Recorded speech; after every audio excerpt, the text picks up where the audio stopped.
Hello, everyone, and thank you all for coming this, well, I want to say evening, but today on this beautiful day, because most people, with it being so nice, I'm sure, could think of better things that they would do, but we do thank you for coming. So I get the honor of introducing our keynote speaker. It's District Attorney Stephen Cornwell. He has served Broome County in this position since 2015. Since his career as district attorney, crime rates are at their lowest that they've been in 25 years. His preventative strategy includes treatment rather than conviction in cases of heroin and opioid situations. He has partnered with other public officials and local agencies to provide the resources for our community to respond effectively to our region's most troubling issues, to create positive, life-changing opportunities for those most impacted. The Broome County Urban League has been honored to be in partnership with Stephen Cornwell to enhance our workforce development programs, which redirects people's lives to self-reliance and prosperity. Steve will not be seeking another term in the office of district attorney. I think that's rather sad, but we wish him well. So since he will not be seeking a second term in office as district attorney, we are here at the Broome County Urban League to wish him well in his future campaign for congressman of the 22nd District of New York.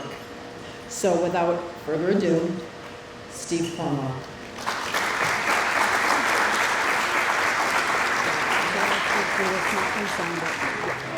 So just quickly, we would like to present DA Cornwell with a National Urban League pin and a certificate with deep appreciation and gratitude for your participation in our Broome County Urban League annual dinner as our keynote speaker.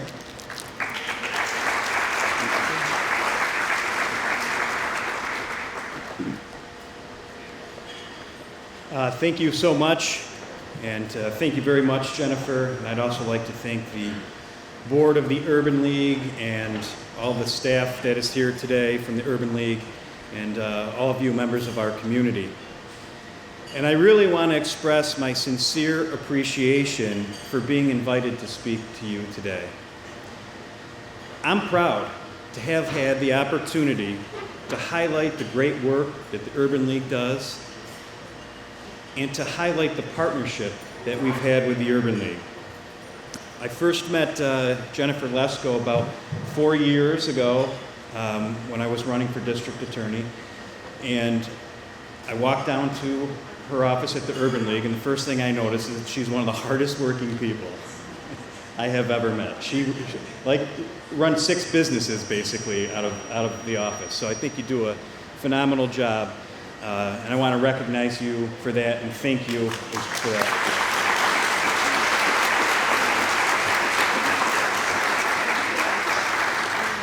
And of course, Damian Cornwell, next to you. I first met Damian, we were at an event at Columbus Park, and he was sitting on a bench, and he was staring at me. And I walk up to him. I have no idea who he is. I didn't know he was the famous drummer, the famous Damian Cornwell at the time. So I walk up to him, and I'm like, well, I'm going to shake this guy's hand. And I walk over to him. He goes, I know who you are. Oh, boy, here we go. I know who you are. He says, you're Steve Cornwell. I said, yes. He said, I think we're related. Okay, what do I say, right? I said, all right. He said, the 60s, man, 60s, crazy times. He's got this big booming laugh. And I'm like, this is a guy I can work with. And we share a similar, exact same last name, and we act like we're related sometimes. It's kind of the same personality. And I have to announce this too, that because of Damian Cornwell, I finally achieved a goal of mine that I was striving for. I do the Men Who Cook competition for Southern Tier Mental Health Association, and I love the raises a lot of money. I love doing it, and I had to get a celebrity to do it with me. So I tried a couple of famous people. Don't tell them I mentioned their name. Louis G. Louis G did it one time. And then we had Jordan Patch from Animal Planet. He even brought an alligator and put an alligator on the table. And I thought, I'm going to win, right? This is hands down. I lost 3 times. So I call in the big guns. I said, Damian, I need you, man. I need you to do this competition. We did Team Cornwell, so we got Damian Cornwell, Steve Cornwell. You know, we had our white bean turkey chili, yeah, healthy. And so get this. I try to be healthy, but I'm always hitting McDonald's and I get yelled at by my wife because I'm on the road a lot. And, you know, we won healthiest dish. And so we'll take it, right?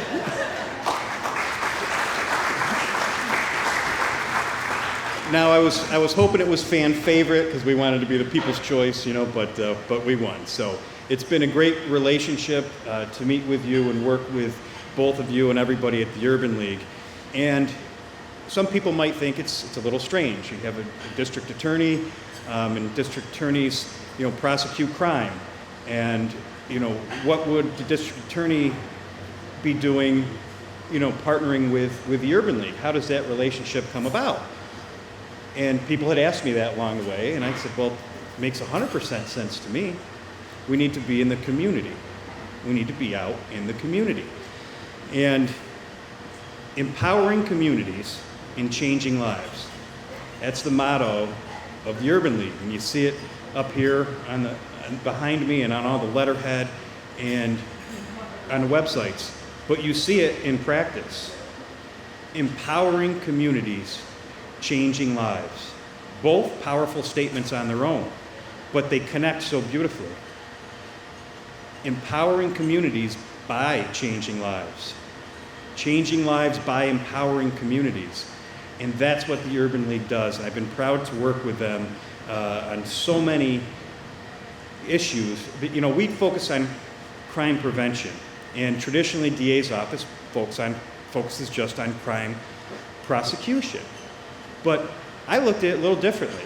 I wanted to do crime prevention programs. So immediately when we started, we had a huge opioid epidemic. We still do, but we started programs to get people to treatment. And people said, what is it the DA's job to get people to treatment?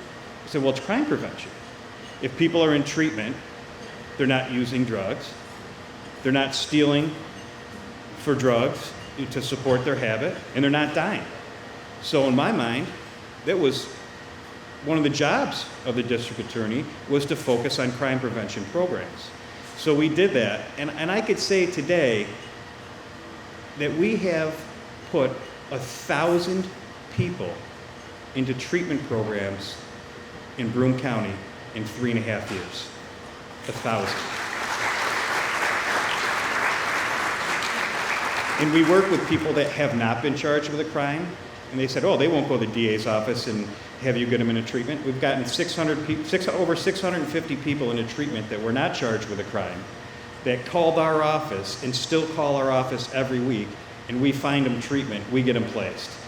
Drug court, there was about 35 people in drug court when we started, and they're close to 150 right now in drug court, and we're graduating people all the time. We started another treatment alternative to prosecution, and we take people from the time they're charged, and working with ACBC, we get peer advisors to go out into the field, meet police officers with people who have been charged, and try to talk them into going to treatment on the spot.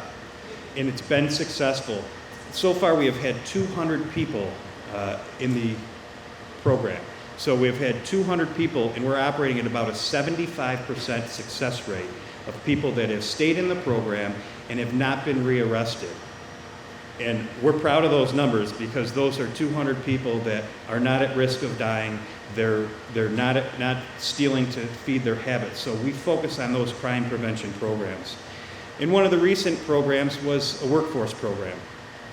And it goes, there's a simple feeling that I have is that if people are working and they're earning a paycheck, they're probably less likely to commit crimes and engage in criminal behavior. Not 100% of the time, and certainly the statistics show us that.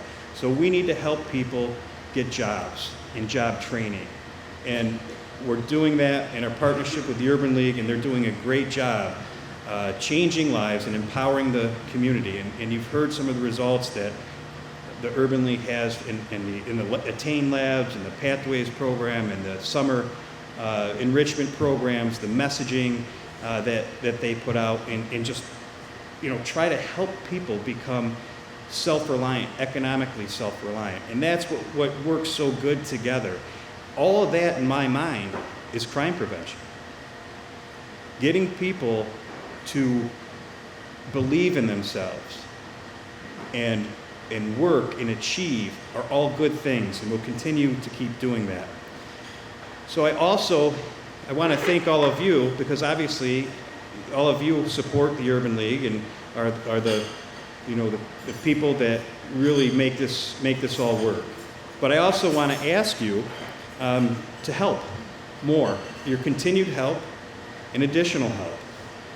Because the Urban League has all these problems, but it's kind of the best kept secret, as Jennifer talked about, right? So we want your help into getting people into these programs and achieving their dreams. And I also think, and we've talked about this before with the workforce programs, people set their goals too low. They set their goals too low. We need to encourage people to raise their own bar in themselves, set goals high. Believe in yourself, believe you can do it, and believe that you can achieve. I'm not standing here as your district attorney as somebody that just woke up as district attorney. It was a long road for me. I didn't go to college until I was 25 years old. I had a family, and I drove an hour and a half a day to Syracuse University for 7 years. And I tell you, I did that because I wanted to be a lawyer. And I set small goals along the way, and we teach people how to set those goals, those milestones along the way, so you can get to the ultimate goal. And I certainly have overcome a lot to get to where I am, and it was no accident. So I'd like to, I talk to the students about that and explain that things are tough. You have to have goals, and you have to persevere, and you have to set high goals. And if you talk to people that knew me when I was 18 years old, working on a roof, swinging a hammer, or painting houses or mowing lawns, and when I see their face today and they see that I'm DA, believe me, they're just as happy for me as I was proud to achieve those goals. So let's spread that message. Let's spread that message throughout the community, get in the schools, the youth programs, everything that we can do. And the last part of that is you have to have a roadmap. To achieve goals, you have to have a roadmap. I always say, plan your work and work your plan. Plan your work and work your plan. You have to figure out how you're going to get from A to B, and a lot of people don't know. If you went to a school and said, how do you become a lawyer? Very few people would know how to do that. So that's why when we go to the schools and our prosecutors go into the schools and our school resource officers, we talk to the kids about how you become a police officer, how you become an attorney. The teachers open up, how do you become a teacher? People don't know this automatically. They need to know how it's done and how would move forward. And getting an education and job training, that's what you need to achieve your goals. We need to be ready, and our youth need to be ready to take advantage of every opportunity that's before them, and we all can help them do that. And motivation forces you to do something that you may not want to do so you can get the desired result, so you can achieve your goals. And I believe in being positive and teaching people that those are the things that we need to do. You have to believe in yourself. Believe in your ability. Don't let anybody tell you that you can't do something, because you can. If they say you can't do it, you say, I can do it. Never let people bring you down. Always go after your goals. Let's empower our communities. Let's change lives. We'll change lives, we'll empower our communities, and working together we can do that. And working with the Urban League, which is the best kept secret in Broome County, we will continue to do that and work together. So I thank you tonight for your time, and good luck to you, and thank you for having me here. Appreciate it. District Attorney, thank you. We are honored as members of this organization to have you come here and speak. We are inspired by the work that you do in this county, and we hope your successor will follow your lead in being innovative, creative, and not afraid to step outside of their comfort zone. Thank you very much.